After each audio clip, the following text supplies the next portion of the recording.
ఘనమైన దేవునికి స్తుతులు స్తోత్రాలు యేసు ప్రభు వారి ద్వారా చెల్లించుకుంటూ ఈ రాత్రికాల సమయంలో దేవుడు నాకు అనుగ్రహించినటువంటి సమయాన్ని బట్టి కొద్దిసేపు పరిశుద్ధ గ్రంథమైనటువంటి బైబిల్లో నుంచి దేవుని వాక్యాన్ని చెప్పటానికి నేను ప్రేరేపించబడి ఉన్నాను.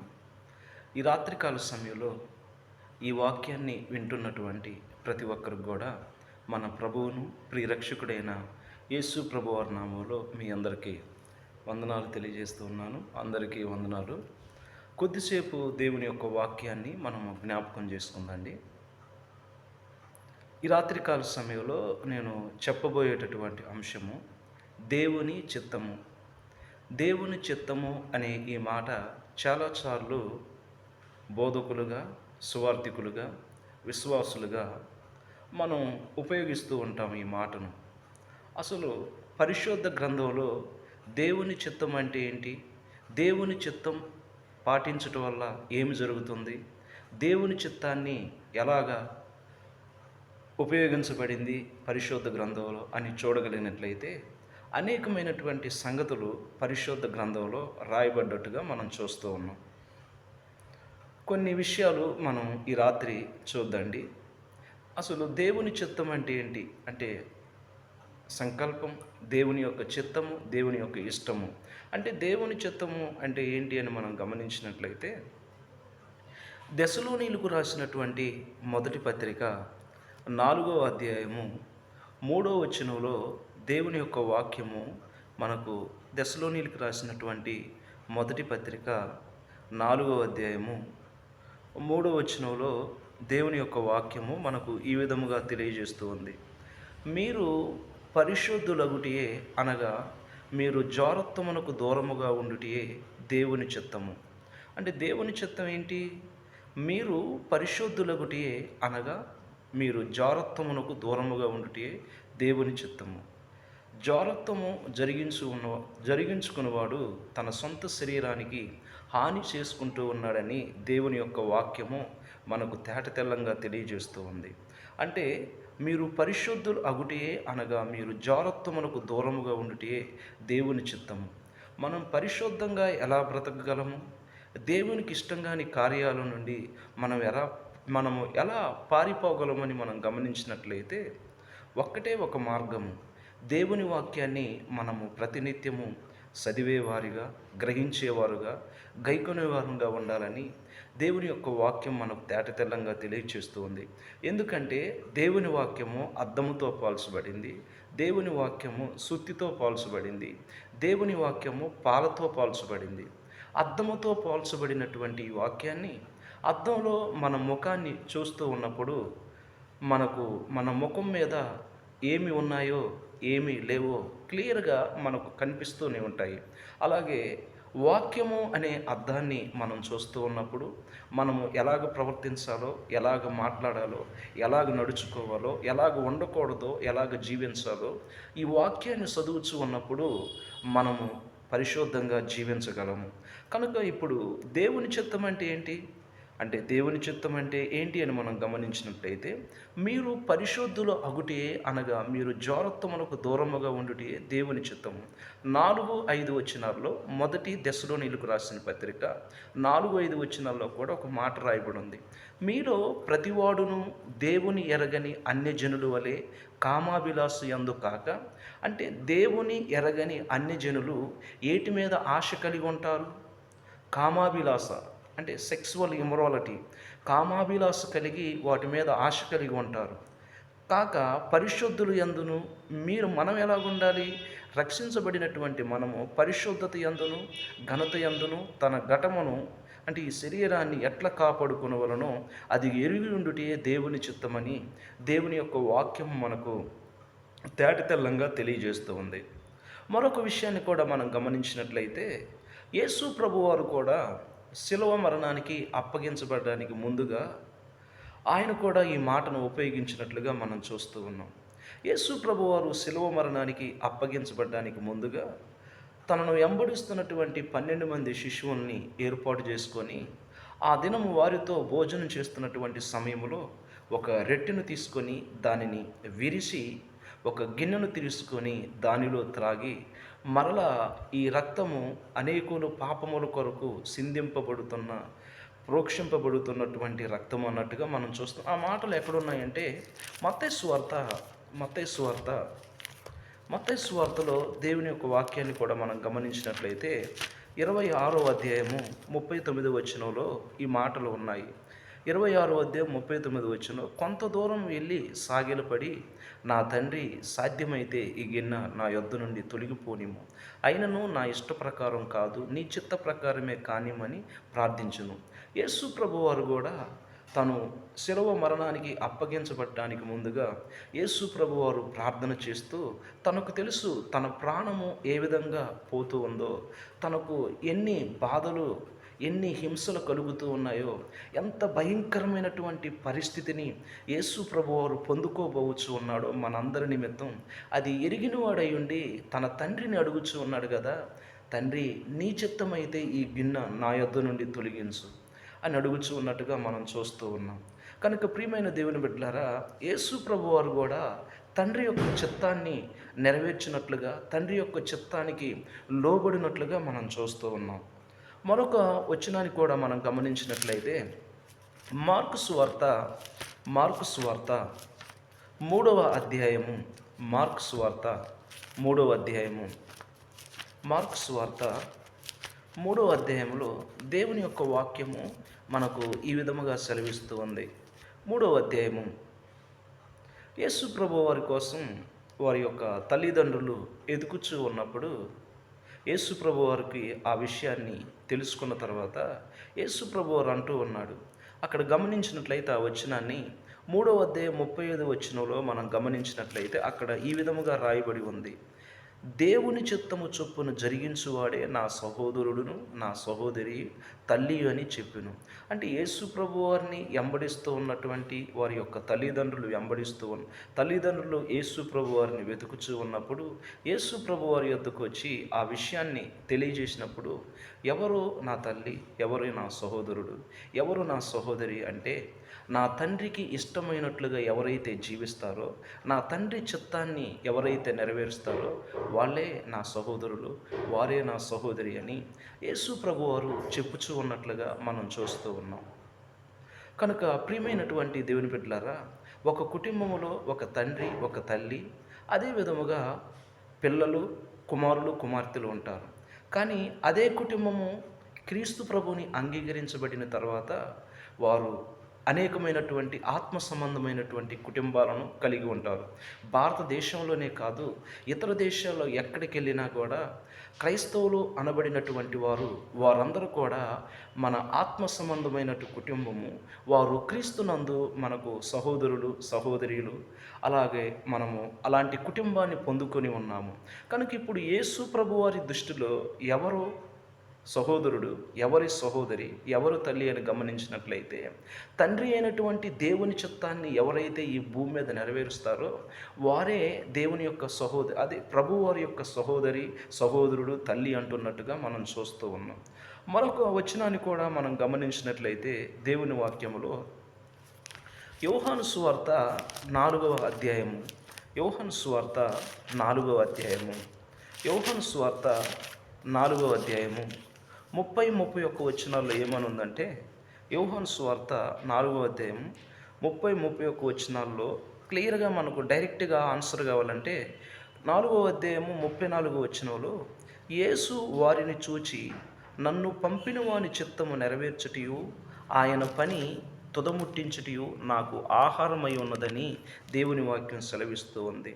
కనుక యేసు ప్రభువారు భోజనం చేసే విషయం గురించి మాట్లాడుతున్నప్పుడు ఆయనను వెంబడిస్తున్నటువంటి శిష్యులు యేసు ప్రభు వారిని అడుగుచూ ఉన్నప్పుడు ఆయన అంటున్నాడు, యేసు వారిని చూచి, నన్ను పంపిన వాని చిత్తము నెరవేర్చుటయు ఆయన పని తుదముట్టించటం. అంటే యేసు ప్రభువారు తండ్రి అయినటువంటి దేవుని చిత్తము నెరవేర్చటము, అలాగే ఆయన పంపిన వాని ఆయన పని తుదముట్టించటమే దేవుని యొక్క ఆయనకు ఆహారమై ఉన్నదని దేవుని యొక్క వాక్యం మనకు తెలియజేస్తుంది. కనుక ప్రియమైనటువంటి దేవుని బిడ్డలారా, అనేకమైనటువంటి సంగతులు దేవుని చిత్తం గురించి రాయబడి ఉన్నాయి. ఈ రాత్రి కొన్ని విషయాలు మనం చూద్దాండి. అలాగే యోహాను సువార్త 5వ అధ్యాయము 30-31 వచనాల్లో కూడా దేవుని వాక్యము ఈ విధంగా ఉంది. యోహాను సువార్త 7వ అధ్యాయం ఒకసారి చూస్తే అక్కడ ఏమనుందంటే, యోహాను సువార్త 7వ అధ్యాయము 17 వచనంలో కూడా మనం చూడగలిగినట్లయితే, ఎవడైనను ఆయన చిత్తము చొప్పున చేయ నిశ్చయించుకుని ఎడల ఆ బోధ దేవుని వలన కలిగినదో లేక నా అంతట నేనే బోధించుచున్నానో వాడు తెలుసుకును అని దేవుని వాక్యం సెలవిస్తూ ఉంది. అంటే ఇక్కడ గమనించినట్లయితే, ఎవడైనను ఆయన చిత్తము చొప్పున చేయ నిశ్చయించుకుని ఎడల, అంటే దేవునికి ఇష్టానుసారంగా చేయ నిశ్చయించుకుని ఎడల ఆ బోధ దేవుని వలన కలిగినదో లేక నా అంతట నేనే బోధించుతున్నానో వాడు తెలుసుకును.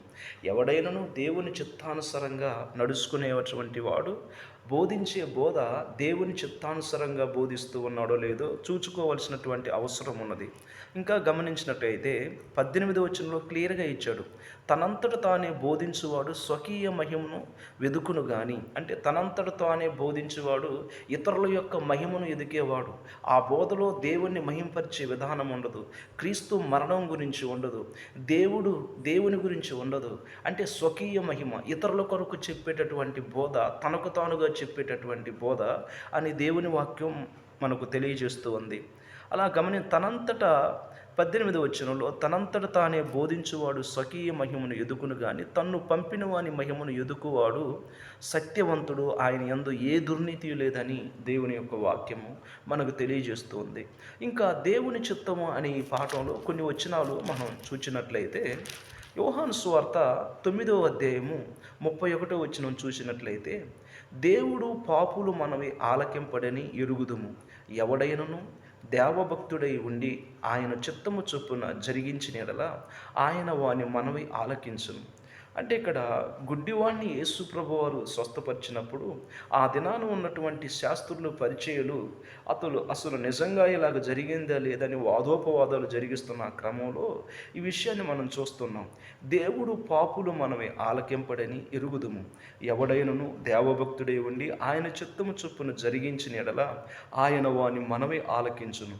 కనుక మనము పాపం చేస్తూ దేవునికి ఇష్టంగాని జీవితాన్ని జీవిస్తూ, తాగుతూ, వ్యభిచారంలో ఉంటూ, పాపములో పొరలాడుతూ, దేవునికి ఇష్టంగాని పనులు చేస్తూ, మనం నేర్చుకున్న కీర్తనలు, మనం నేర్చుకున్న బోధ, మనకు వచ్చినటువంటి వినినటువంటి సంగతులు మనం చెప్పినప్పటికి కూడా, మనం ప్రార్థన చేసినా, బోధ చేసినా, ఏది చేసినా దేవుడు మనవి ఆలకించడనే విషయాన్ని మనం జ్ఞాపకం చేసుకోవాల్సినటువంటి వారమై ఉన్నాము. అందుకే దేవుడు పాపులు మనవి ఆలకింపడని ఎరుగుదుము, ఎవడైనను దేవభక్తుడై ఉండి ఆయన చిత్తం చొప్పున జరిగించినట్లా ఆయన వాని మనవి ఆలకించునని దేవుని యొక్క వాక్యం మనకు తేటతెల్లంగా తెలియజేస్తుంది. మరొక వచనాన్ని కూడా మనం గమనించినట్లయితే, 2వ కొరింథీయులకు రాసిన పత్రిక 7వ అధ్యాయము 2వ కొరింథీయులకు రాసిన పత్రిక 7వ అధ్యాయం 17వ వచనంలో కూడా 2వ కొరింథీయులకు రాసిన పత్రిక 7వ అధ్యాయం 10వ వచనంలో ఈ విధముగా దేవుని వాక్యం సెలవిస్తుంది. 2వ కొరింథీయులకు రాసిన పత్రిక 7వ అధ్యాయం 10వ వచనంలో దైవ చిత్తానుసారముగా దుఃఖపడితిరి. 10వ వచనంలో దైవ చిత్తానుసారమైన దుఃఖము రక్షణార్థమైన మారు మనసును కలగజేయును. ఈ మారు మనసు దుఃఖమును పుట్టించదు, అయితే లోక సంబంధమైన దుఃఖము మరణమును కలగజేయును. అంటే దైవ చిత్తానుసారమైన దుఃఖము రక్షణార్థమైన మారు మనసును కలగజేయును. అపోస్తుడైనటువంటి పౌలు కొరింథీ సంఘంలో ఉన్నటువంటి సంఘాన్ని చాలా పురికొల్పుతూ ఉన్నాడు. అంటే అపోస్తుడైనటువంటి పౌలు ఆయన పత్రిక రాసినటువంటి ప్రతి సంఘంలో కూడా ఆత్మ సంబంధంగా వారు విశ్వాసంలో బలపడాలని, ప్రేమలో వర్ధిల్లాలని, ఇంకను పరిచర్యలో వర్ధిల్లాలని, విశ్వాస సంబంధమైన జీవితంలో అభివృద్ధి చెందాలని, ఎక్కడికి వెళ్ళినప్పుడు కూడా తనను ఎంబడిస్తున్నటువంటి వారిని, తనతో పరిచర్య చేస్తున్నటువంటి వారిని, తన తోటి సహకారులతో, అలాగే అక్కడ ఉన్నటువంటి సంఘాన్ని ఆత్మ సంబంధంగా అపోస్తుడైనటువంటి పౌలు పురికొల్పబడుతున్నటువంటి మాటలు మనం చూస్తాం. చూస్తూ ఉన్నాం. ఇక్కడ ఏమంటున్నాడంటే కొరింథీ సంఘంతో 7వ అధ్యాయం 10వ వచనంలో దైవ చిత్తానుసరమైన దుఃఖము రక్షణార్థమైన మారు మనసును కలగజేయును. ఈ మారు మనసు దుఃఖమును పుట్టించదంట. అయితే ఏది ఏ ఏ మారు మనసు ఏది మరి దుఃఖాన్ని పుట్టించదంట? అయితే లోక సంబంధమైన దుఃఖము మరణమును కలగజేయును. లోక సంబంధమైన దుఃఖము మరణాన్ని కలగజేసిద్ది. ఎలాగా? లోకములో ఉన్నదంతా నేత్రాశ, శరీరాశ, జీవోడంబము. నేత్రాశ కోసం దుఃఖపడితే, శరీరాశ కోసం దుఃఖపడితే, వీటి కోసం మనం పరుగులు తీస్తే, ఆతృత పడితే వీటి ద్వారా మరణము దుఃఖం తప్ప ఏది కూడా ఉండదు. అయితే దైవ చిత్తానుసరమైనటువంటి దుఃఖము రక్షణార్థమైన మారు మనసు పొందింది. ఎందుకు నీవు కన్నీళ్లు విడుస్తూ ఉన్నావు? ఎందుకు నువ్వు వేదన పడుతూ ఉన్నావు? నీ దుఃఖము, నీ వేదన పడేటటువంటి పరిస్థితి అది దైవ చిత్తానుసరమైనదా, లోకానుసరమైనదో ఆలోచించాలి. ఈ రాత్రి దైవ చిత్తానుసరమైనటువంటి దుఃఖం అయితే నీకు రక్షణార్థమైనటువంటి మారు మనసు మనందరికీ కలుగుతుంది. అలాగే అది లోక సంబంధమైనటువంటి దుఃఖం అయితే అది మనకు ప్రయోజనమును చేకూర్చదని మనం జ్ఞాపకం చేసుకోవాల్సినటువంటి వారమై ఉన్నాము. ఇంకా కొన్ని వచనాలు మనం చూడగలిగినట్లయితే దేవుని వాక్యంలో నుంచి కొన్ని వచనాలు మనం చూడగలిగినట్లయితే కొలస్సీలకు రాసిన పత్రిక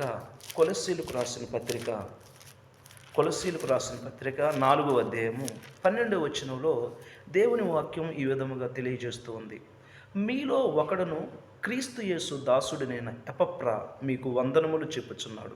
మీరు సంపూర్ణులను, ప్రతి విషయములో దేవుని చిత్తమును గూర్చి సంపూర్ణాత్మ నిశ్చయత గలవారునై నిలకడగా ఉండవలనని ఇది ఎల్లప్పుడూ మీ కొరకు తన ప్రార్థనలో పోరాడుచూ ఉన్నాడు.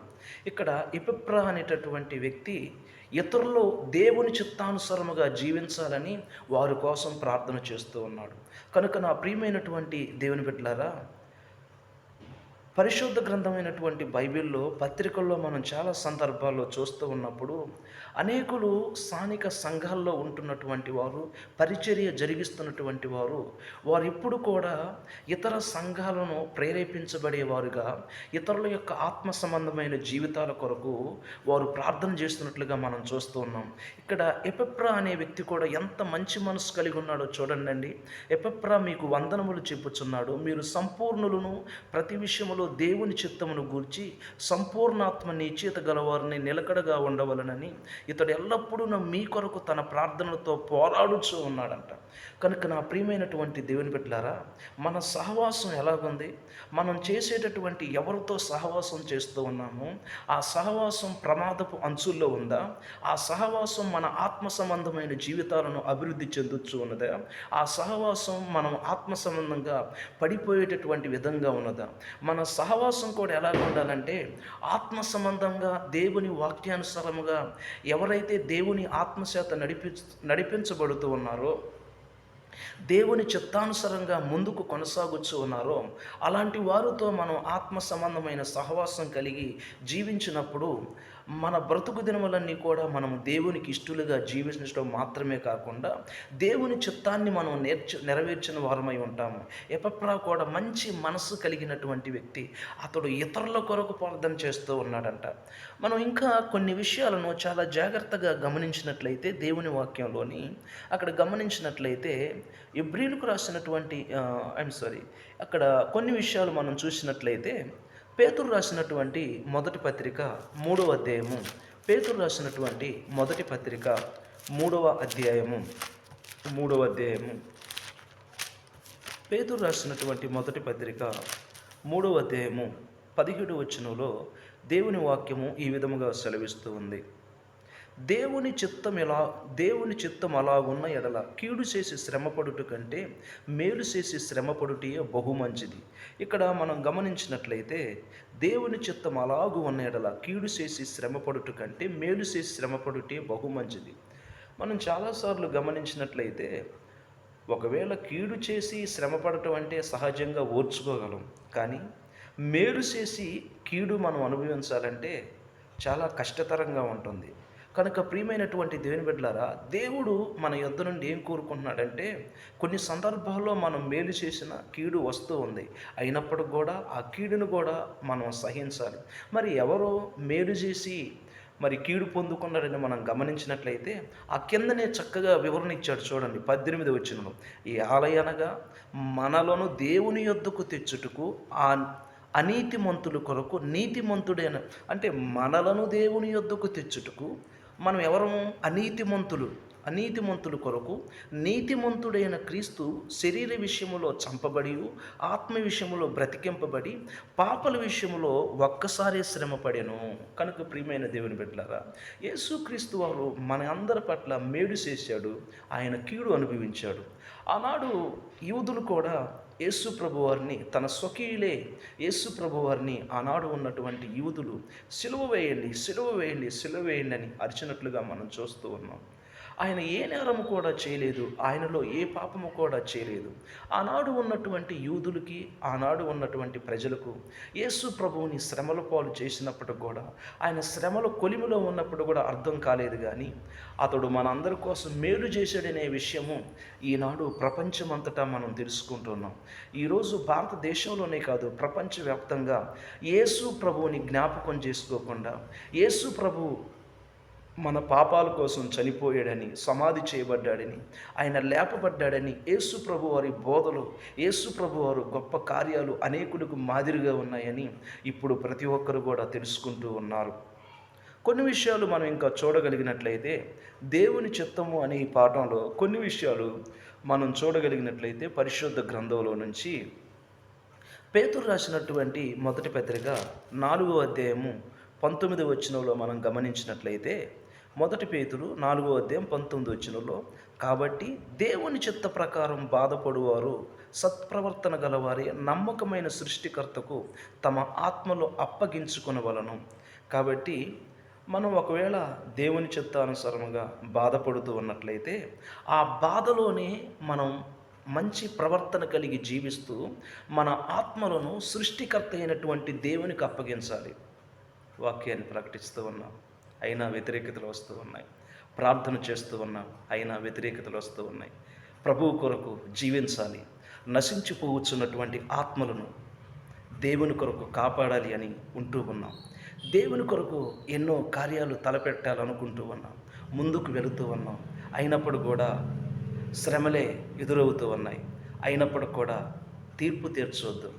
ఓర్పు కలిగి, సహనం కలిగి, ఒక కళ్ళు మూసుకొని, దేవా ఇలాగ ప్రార్థన చేశానయ్యా, వాక్యాన్ని ప్రకటించాను, అయినా కూడా వ్యతిరేకతలే వస్తూ ఉన్నాయి.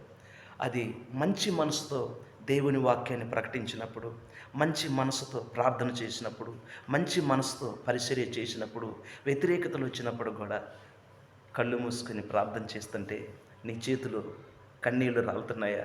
భయపడొద్దు, అధైర్యపడొద్దు.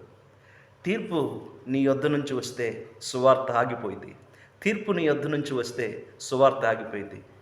ఈ తీర్పు అనేది ఎక్కడ జరగాలో తెలుసా?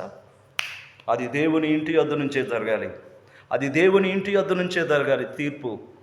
సువార్తను ప్రకటించే క్రమములో, ప్రార్థించే క్రమములో వ్యతిరేకతలు వస్తూ ఉన్నా కానీ మనం ఎవరిని కూడా ఏమనొద్దు. కానీ మనందరం కూడా పరిశుద్ధ జీవితం కలిగి, దైవ భయం కలిగి ప్రార్థన చేస్తూ ఉన్నప్పుడు ఆ దేవుని ఇంటి యొద్ద నుండే తీర్పు వస్తూ ఉందనే విషయాన్ని ఇప్పుడు కూడా మనం మర్చిపోవద్దు. దేవుని చిత్తము అనే ఈ పాఠంలో మరొక విషయాన్ని మనం ఇంకా చూడగలిగినట్లయితే, ఒక విషయాన్ని మనం చూద్దాండి. యోహాను రాసినటువంటి మొదటి పత్రిక 5వ అధ్యాయము 14వ వచనాన్ని కూడా మనం గమనించినట్లయితే, యోహాను రాసినటువంటి మొదటి పత్రిక 5వ అధ్యాయము 14వ వచనాన్ని కూడా మనం చూడగలిగినట్లయితే, 5వ అధ్యాయం 14వ వచనంలో కూడా మనం చూడగలిగినట్లయితే, దేవుని వాక్యాన్ని మనం గమనించినట్లయితే, ఆయనను బట్టి మనకు కలిగిన ధైర్యం ఏదనగా, ఆయన చిత్తానుసారముగా మనం ఏది అడిగినను ఆయన మన మనవి ఆలకించుననిది. అంటే దేవుని చిత్తానుసారముగా మనం ఏది అడిగినా కానీ దేవుడు మన మనవి ఆలకిస్తాడనే విషయాన్ని ఎప్పుడూ కూడా మనం మర్చిపోవద్దు. మనము ఆత్మ సంబంధమైన విషయాల కొరకైనా, భౌతిక సంబంధమైన విషయాల కొరకైనా మనము దేవుని చిత్తానుసారముగా అడిగినప్పుడు దేవుడు తగిన సమయంలో మన మనవి ఆలకించి మనకు సహాయం చేస్తాడనే విషయం విషయాన్ని ఎప్పుడూ కూడా మనం మర్చిపోవద్దు. మరొక విషయాన్ని కూడా మనం గమనించినట్లయితే దేవుని వాక్యంలోని యోహాను రాసినటువంటి మొదటి పత్రిక 2వ అధ్యాయము 17వ వచనంలో కూడా దేవుని వాక్యము మనకు ఈ విధముగా సెలవిస్తోంది. యోహాను రాసినటువంటి మొదటి పత్రిక 2వ అధ్యాయం 17వ వచనంలో కూడా 16 నుంచి చూద్దాం. లోకములో ఉన్నదంతయు అనగా శరీరాశయు, నేత్రాశయు, జీవపు డంబమును తండ్రి వలన పుట్టినవి కావు, అవి లోక సంబంధమైనవి. 17 వచనం, లోకమును దాని ఆశయు గతించిపోవచ్చున్నవి కానీ దేవుని చిత్తమును జరిగించువాడు నిరంతరము నిలుచును. లోకమును దాని ఆశయు గతించిపోవచ్చున్నవి కానీ దేవుని చిత్తమును జరిగించువాడు నిరంతరము నిలుచును. ఈ లోకము దాని ఆశ గతించిపోవు దినాలు రాబోతూ ఉన్నాయి. అయితే దేవుని చిత్తాన్ని ఎవరైతే నెరవేరుస్తారో వారు నిరంతరము జీవిస్తారని దేవుని వాక్యం సెలవిస్తూ ఉంది. కనుక ప్రియమైనటువంటి దేవుని బిడ్డలారా, విషయం ఏంటంటే మనం దేవుని చిత్తానుసారంగా దేవుని చిత్తాన్ని నెరవేర్చేవారుగా ఉన్నామా, దేవుని చిత్తాన్ని అగౌరవపరిచేవారుగా ఉన్నామా ఆలోచించుకోవాల్సినటువంటి అవసరం ఎంతైనా ఉన్నది. మరొక వచనాన్ని కూడా మనం గమనించినట్లయితే ఈ వాక్యంలో చివరి వచనాన్ని మనం చూసుకొని ఈ సమయాన్ని మనం ముగించుకుందండి. ఎబ్రీయులకు రాసిన పత్రిక మరొక 2 వచనాలు మాత్రమే చూసుకుందండి. ఎబ్రీయులకు రాసిన పత్రిక, దానికంటే ముందుగా యాకోబు పత్రిక ఒకసారి చూస్తే 4వ అధ్యాయం, యాకోబు పత్రిక 4వ అధ్యాయము 15వ వచనంలో 13 నుంచి చూస్తే ఇంకా బాగుంటుంది.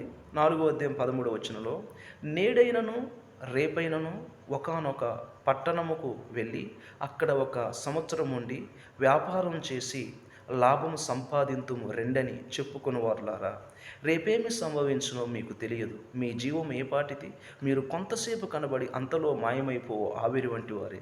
15వ వచనంలో, కనుక ప్రభువు చిత్తమైతే మనము బ్రతికి ఉండి ఇది అది చేతుమని చెప్పుకొనవలెను.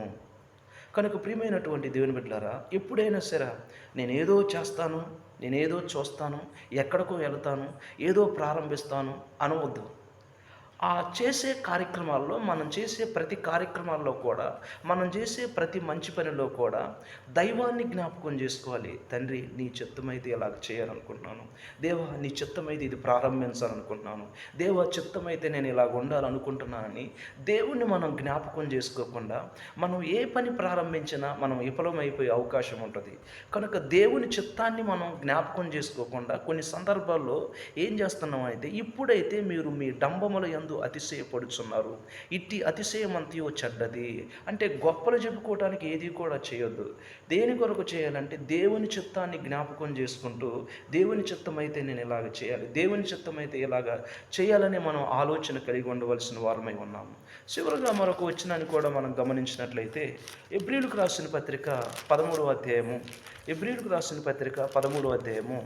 20-21 వచనాల్లో మనం చూసినట్లయితే, గొర్రెల గొప్ప కాపరి అయిన యేసు అను మన ప్రభువును నిత్యమైన నిబంధన సంబంధమగు రక్తమును బట్టి మృతులలో నుండి లేపిన సమాధానకర్తయగు దేవుడు యేసుక్రీస్తు ద్వారా తన దృష్టికి అనుకూలమైన దానిని మనలో జరిగించుచు ప్రతి మంచి విషయములోనూ తన చిత్త ప్రకారం చేయుటకు మిమ్మల్ని సిద్ధపరచుగాక. యేసుక్రీస్తు యుగయుగములకు మహిమ కలుగునుగాక. కనుక మనం ప్రతి మంచి పనిని జరిగించుటలో దేవుడు తన చిత్తానుసరమైనటువంటి సహాయాన్ని మనకు చేస్తాడనే విషయాన్ని మనం ఎప్పుడూ కూడా మర్చిపోవద్దు. ఈ దూర ప్రాంతం నుంచి మరి ఎవరైతే ఈ వాక్యాన్ని వింటూ ఉన్నారో, మీరు వాక్యాన్ని వింటూ ఉన్నారని నేను విశ్వసిస్తూ ఉన్నాను. ఈ వాక్యము ఇంకను అనేకమైనటువంటి నా స్నేహితులు, బంధువులు, అలాగే అనేకులు సంఘస్థులు చాలా దూర ప్రాంతాలు ఉంటూ ఉన్నారు కాబట్టి వారి దగ్గరికి నేను ఎక్కువసార్లు వెళ్ళటం లేదు. కనుక ఎలాగైనా వాక్యాన్ని వింటారనే ఆలోచనతో ఈ వాక్యాన్ని ప్రకటించడం జరుగుతుంది. కాబట్టి వాక్యమును విని ధన్యులు కావాలని నేను కోరుకుంటూ ఉన్నాను. వాక్యం మిమ్మల్ని అందరినీ దేవుడు దీవించాలని ఈ వాక్యం చేత నన్ను నేను హెచ్చరించుకుంటూ, మిమ్మల్ని హెచ్చరిస్తూ ఈ మాటలు ముగిస్తూ మీ అందరికీ నా వందనాలు తెలియజేస్తూ ఉన్నాను.